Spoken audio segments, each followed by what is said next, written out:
araw ng eleksyon, bawal na ang mga kanya. Bawal yan! Bawal na mamigay o tumanggap ng mga polyeto, t-shirt, pamaypay, pagkain, inumin, ballpen, o anumang Apple item. Bawal nang mamigay ng babasahin at magbenta ng pagkain 30 metro mula sa voting precinct. Bawal din ang toma. Bawal din ang pistas. Sabong. Boxing, ano pa mga karera at laban.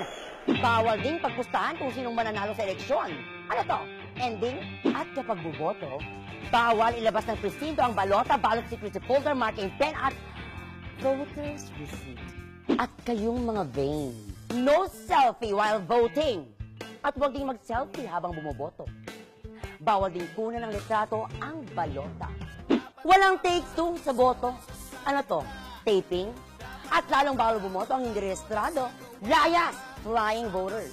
Para sa eleksyon 2016, ako po si May Mendoza at Hubay.